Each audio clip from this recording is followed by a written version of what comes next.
Olá, vamos falar de investimentos, então vamos trazer para vocês aqui mais uma empresa e que história maravilhosa que nós vamos contar hoje. Vamos também analisar a sua situação econômica e financeira, você que está investindo em ações ou pretende investir em ações, aí estamos nessa turbulência toda, e não para, né? A turbulência já faz tempo que a gente vem falando e que vem sentindo toda essa turbulência, mas é como a gente sempre fala, todas as ameaças, elas acabam sempre trazendo também oportunidades. Então hoje nós vamos ter aí diversas empresas com uma condição excelente para a entrada, né, pelos valores que estão hoje, uma verdadeira Black Friday aí de ações, né? E mais o importante de tudo é o seguinte, que quando surge até essas oportunidades de entrada na bolsa, tem que se ter muito cuidado até para saber aonde que nós estamos entrando, e para tanto nós temos que conhecer um pouquinho da empresa, conhecer como é que está a sua situação econômica e financeira,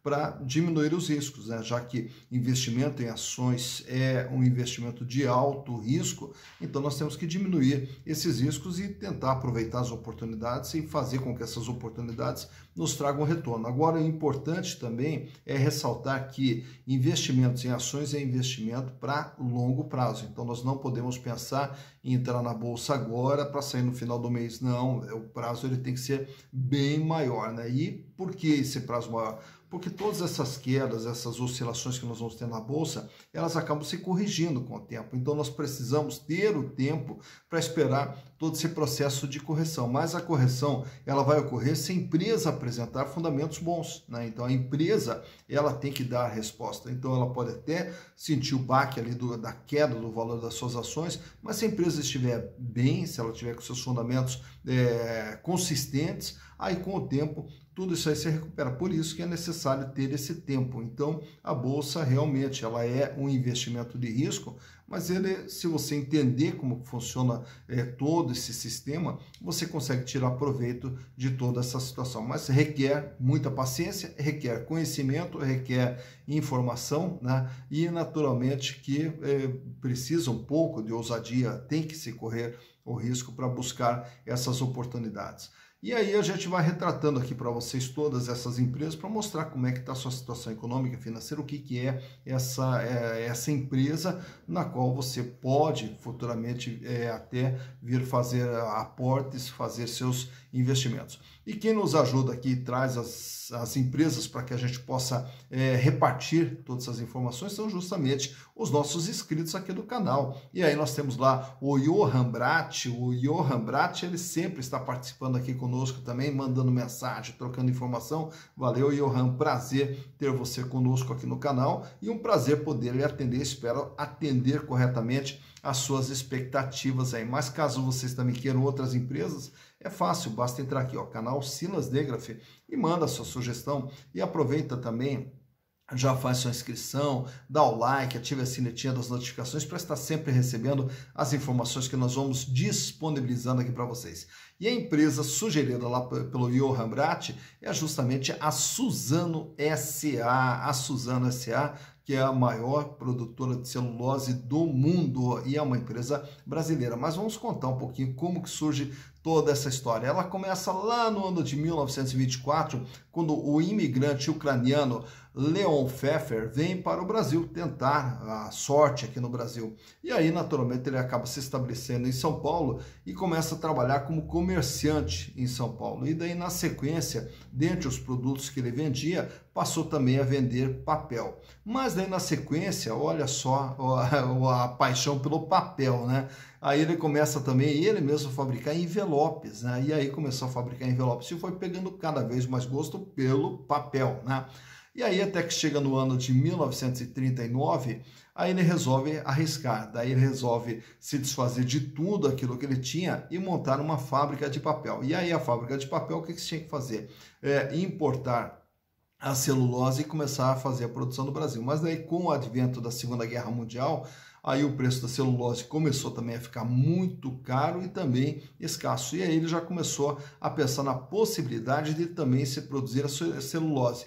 E aí entra uma figura emblemática também dentro da Suzano, que é o filho do Leon, o Max Pfeffer, que também passou a ajudar o pai e começou a fazer pesquisas com o desenvolvimento de celulose através do eucalipto, né?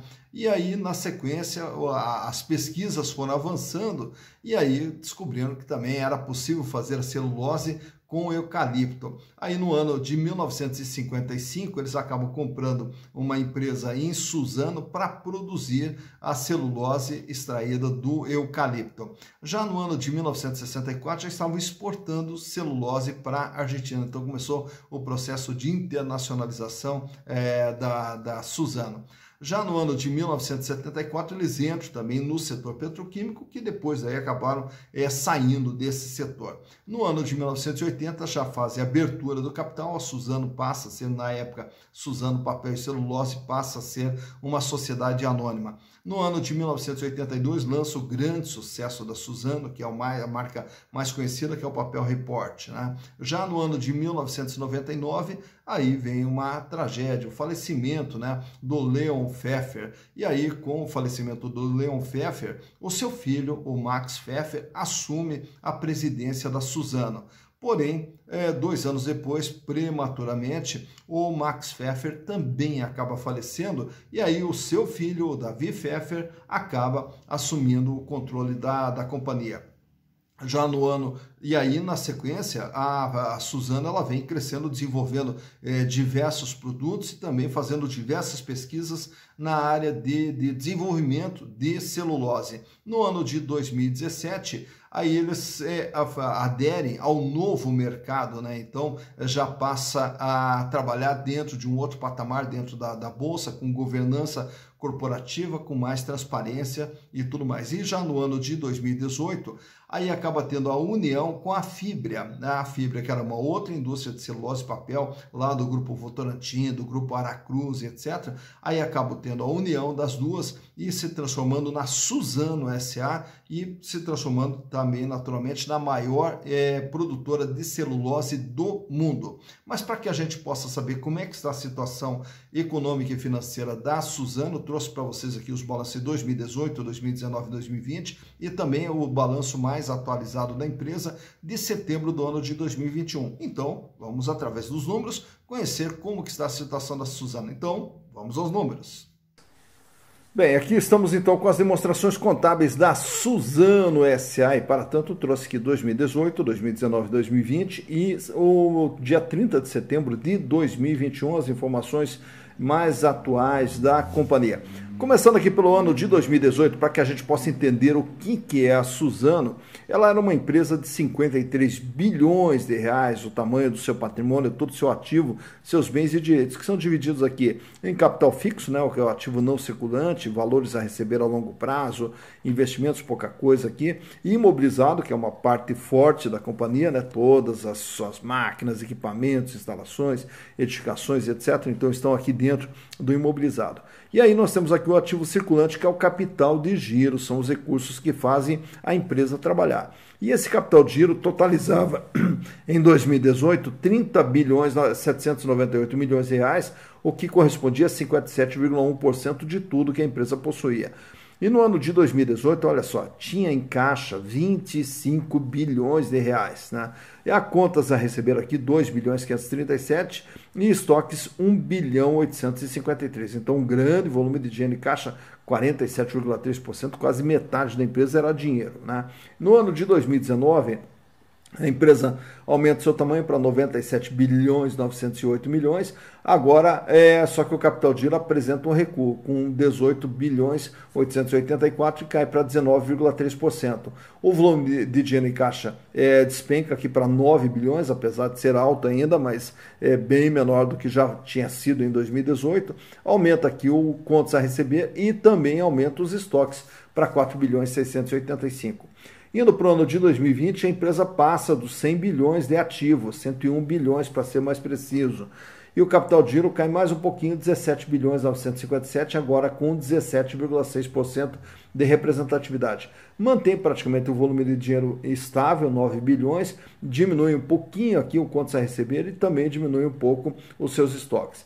Indo para o terceiro trimestre de 2021, a empresa agora passa a ser de 113 bilhões de reais, né? E desses 113 bilhões de reais, 29 bilhões é capital de giro, que volta a subir, indo agora para 26 3,2%. Dobra o volume de dinheiro em caixa, com agora 18 bilhões, aumenta aqui o contas a receber para 4 bilhões e meio e também a recuperação de seus estoques com 4 bilhões 652 milhões de reais. Há que se destacar até que esse aumento aqui de imobilizado do capital fixo aqui também se deve muito à questão da união com a Fibria, né? Então que fazem com que a empresa aumente o seu tamanho aqui até pela fusão das duas empresas. Já em termos de endividamento, como que se comportou o endividamento da Suzano ao longo desse período? Em 2018, uma dívida de 41 bilhões 906, com 77,7% o peso da dívida em relação ao patrimônio. Só que, naturalmente, que a dívida aqui, 35 bilhões desses 41 estão no longo prazo. Já no ano seguinte, a dívida vai para 79 bilhões, então você veja que a dívida aumenta significativamente.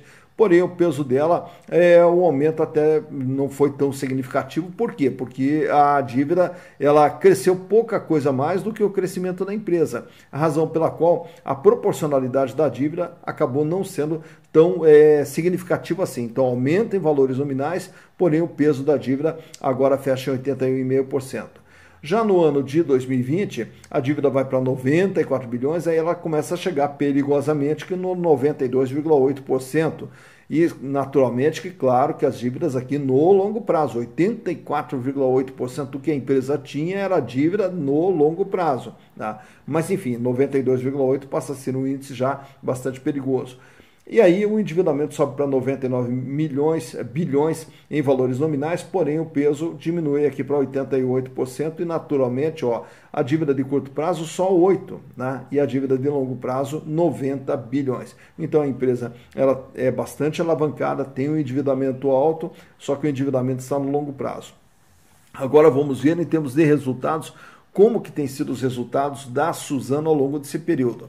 Em 2018, a Suzano faturava 13 bilhões 437 milhões, em 2019, 26 bilhões, dobrou o faturamento de 2018 para 2019, em 2020 o faturamento vai para 30 bilhões de reais, então uma elevação aqui em relação a 2019, e agora até setembro já tem 29 bilhões faturado, então há uma possibilidade aqui desse faturamento chegar perto de 40 bilhões no ano de 2021, mostrando o quê? Um crescimento constante do faturamento das vendas da Suzano.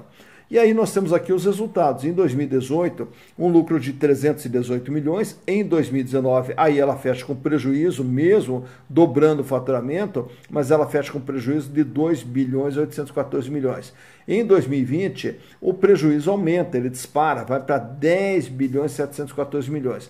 E aí, quando nós fomos analisar a razão desse prejuízo, nós vamos ver aqui, resultado financeiro. Ela tem um resultado financeiro de 26 bilhões negativo. E aí, indo nas notas explicativas, vai se perceber lá que são operações de derivativos que a empresa fez e que causaram esse estrago aqui no balanço da empresa, fechando com 10 bilhões de prejuízo. Já para 2021, a empresa agora começa um processo de recuperação. Agora já passa a ter um lucro até setembro de 6 bilhões 322. Então, já está aqui trabalhando, aí claro que tem mais 3 meses para fechar o ano de 2021, para reverter todo o estrago feito no balanço da empresa no ano de 2020. Até porque, ao analisarmos aqui a estrutura de gastos da empresa, a gente vê que o custo, que era de 51, em 2019 ele dispara para 79, aí ele recua para 62 e agora está em 50%. Então a empresa aqui está com a política de redução de custos. A questão da despesa operacional, 11,3%, 10,2%, 10% e agora 3,9% em 2021. Também a empresa reduzindo aqui as suas despesas operacionais. Então, a gente consegue perceber, através da DRE, todo o esforço que a empresa vem fazendo para se tornar mais eficiente com a redução de custos e redução de despesas e aí, consequentemente, tirando todo o lado financeiro aqui de operações de derivativos, variações cambiais, etc., fazer com que a empresa volte a ter lucro de acordo com a sua importância, né, como maior produtora de celulose do mundo, né? Então são aí os números da Suzano referentes a 2018, 2019, 2020 e do terceiro trimestre de 2021. Aproveitando aqui, trago para vocês também esse gráfico. Esse gráfico aqui ele mostra o comportamento da ação ao longo dos últimos 5 anos. Então trouxe para vocês aqui os últimos 5 anos da ação que é negociada com o ticket SUSE B3. Né? Então começando lá no ano de 2016, 2017 para ser mais exato ali, que foi quando ela aderiu ao novo mercado, né? Então ela começa aqui com um valor de ação em torno de R$20, aí durante o final de 2017 vai ali trabalhando estável na faixa de R$20, e em 2018 a ação dispara e atinge o seu pico lá com R$54, então a ação ela larga com 20, chega para 54. Não se sustenta, cai um pouquinho, mas ela vai ali praticamente estável, ali entre 45 e 50 reais. Aí daqui a pouco, em 2019 ainda, ela acaba caindo para um outro patamar, 32 reais, e fica trabalhando estável nesse período ali até 2020 aproximadamente. Chama atenção aqui o seguinte, que a maioria das empresas que a gente analisou, chegando ali em março de 2020, elas têm uma queda significativa. No caso da Suzano, a gente não percebe. Teve ali um V que você está vendo ali no meio, só que ele foi bastante pequeno, bastante tímido. E a empresa começou um processo de recuperação. Aí ela chega até R$76 no valor de sua ação no começo de 2021. Só que daí na sequência vem caindo e fechando agora no último dia 26 de novembro, com R$ 54,80 aproximadamente ali o valor de cada ação da Suzano. Lembrando que o valor patrimonial da empresa é R$ 9,93. Então é uma das empresas aqui das que a gente tem analisado, que ela tem um valor de mercado bem maior, mas bem maior do que o seu valor patrimonial. Então estão aí os números da Suzano S.A. Tá, então, mais uma empresa analisada, a Suzano S.A., né? E aí também vimos aí toda uma história de empreendedorismo, de passo a passo e de construção de uma grande potência, de uma das maiores indústrias brasileiras, né? Então vimos aí como que foi todo esse processo e naturalmente que é interessante a gente ver a riqueza do Brasil em termos de empresas, em termos de empreendedores, de pessoas que vieram do nada e conseguiram construir um grande patrimônio, conseguiram construir uma marca forte no Brasil, que hoje também é a Suzano, que espalha seus produtos aí por todo o mundo, né? E naturalmente que a construção de patrimônio, como mostramos aí para vocês, ele é um processo passo a passo, né? E vem até se chegar aonde é possível chegar. E naturalmente que quando a gente investe em ações, é o mesmo processo. Então, a construção desse patrimônio através dos investimentos, ele também é um processo que ele vem passo a passo, até você conseguir construir o seu patrimônio. E o importante é justamente construir esse patrimônio, fazer toda essa estratégia de investimentos, para chegar lá na frente você ter o dinheiro trabalhando para você e não mais você trabalhando para o dinheiro. Mas isso então é um processo. E aí uma das coisas que eu sempre falo aqui no canal é para a gente ter muito cuidado com os milagres, né? Porque a gente sabe que milagres eles não existem. Então essa questão de riqueza de uma hora para outra, de você ficar rico, milionário de uma hora para outra, não é bem assim. Então passo a passo, com conhecimento, com informação e com disciplina, né? E aí, consequentemente, a gente consegue construir também o nosso patrimônio, que vai nos dar uma vida cada vez mais digna e uma vida cada vez melhor, que esse é o objetivo da gente construir o nosso patrimônio e da gente fazer os nossos investimentos. Dito isso, bons investimentos para vocês.